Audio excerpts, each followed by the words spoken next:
Thank you for staying here on News Desk. Let's do some tech news now. And guess what? A former Google and Uber engineer has been charged with theft. And Kobe has got the details. Kobe. Hey. But I'm sure he's paid quite well. Why would he want to steal? And what exactly was he stealing? Okay, so the allegations against him, they're saying that he actually was part of the team that founded Alphabet, the mother company of Google's company, that is a self-driving car company called Waymo.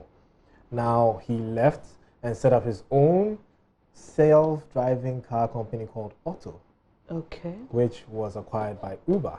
So the allegations that he stole technology meant for Waymo and gave to Uber. This is a big deal in the world of tech. Because innovation is what drives technology, sales, and everything. If you come up with the latest and the newest and the best stuff, you are ranked higher than everyone. And Google has always been the forefront of innovation. So when they find out that their technology is being used by someone and they feel that, hey, this was ours, you know. So yeah. Too bad. Too bad for him. But it's still at the Department of Justice. He's been accused and we're waiting to see what's going to happen. He says, his lawyers say he didn't share that information, but they say he did, so. All right. Well, from this man, let's talk about Apple. And this may be some form of stealing, but I don't know if you want to call it stealing, because Apple has apologized for listening to your Siri recordings. Probably you're part of those whose recordings have been listened to, and it has promised to change. But this is a serious infringement. People ask Siri all sorts of questions, and why would Apple want to listen to Siri recordings? I didn't even know they could listen to it. Well, Apple is not the only one guilty for this. Google is, Amazon is. Now, when these voice, commands are issued to the systems, they are recorded, and artificial intelligence relies on data to get better, and they have to listen to these recordings to be able to discern what was said. Were you given the right answer? What was the kind of conversation that you decided to have? So why don't they do what, when you call into a customer care line and you're told, well, your conversation may be recorded for quality control purposes, then I know the possibility. But I don't know anybody's listening to my Siri conversations. And that's the concern a lot of people are having, and that's why Apple promises to change. Apple says that they're not going to let people know that they're actually they are going to let people know that they're actually recording their audio. The concern is that, okay, so I ask, hey Siri, what's the time? And while Siri is processing what's the time, I'm like, Charlie, you're saying other things. So they're going to hear all that. Let me tell you what my experience is, and I'm sure a lot of Apple users have that sometimes you click the Siri button when you really don't mean to, especially if there are certain shortcuts or, your hand touches a certain button on your phone. And sometimes all I just see is, Siri is listening. I'm like, oh no, I'm not asking you anything now, but some way, somehow, the button is on.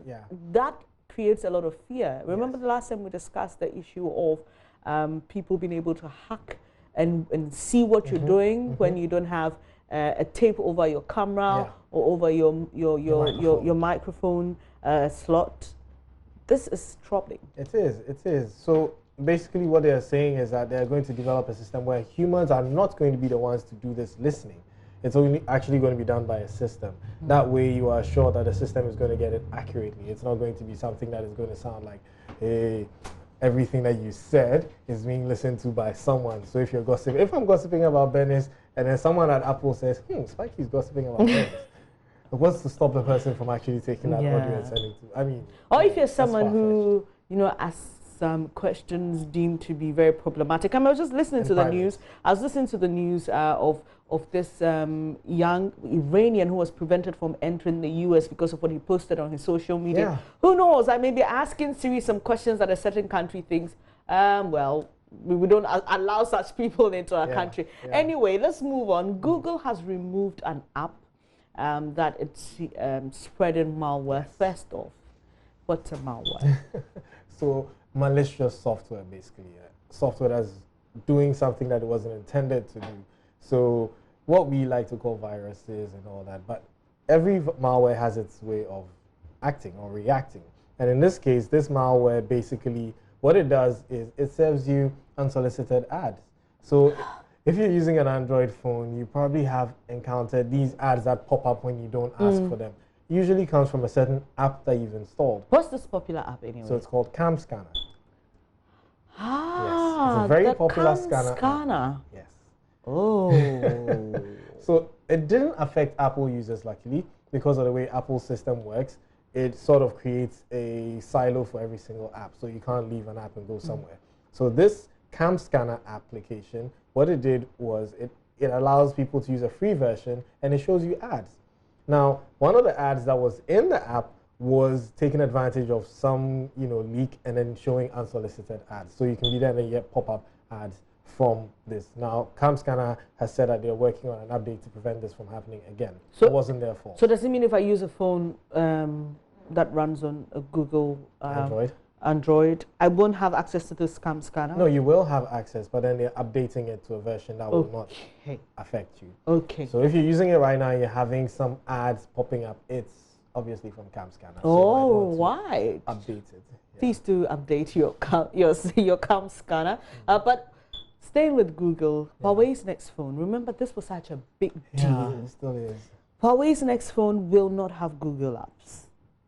It won't, because when Huawei was developing this phone, the trade ban had been placed on Huawei, so they couldn't get licensed to put Google apps on the phone. Why couldn't they wait?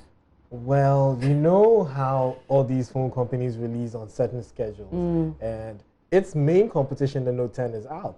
And the Mate 30, which is coming up next, is supposed to compete with the Note 10 and other phones, and the new iPhone that's coming out. We understand in September. In September the 10th.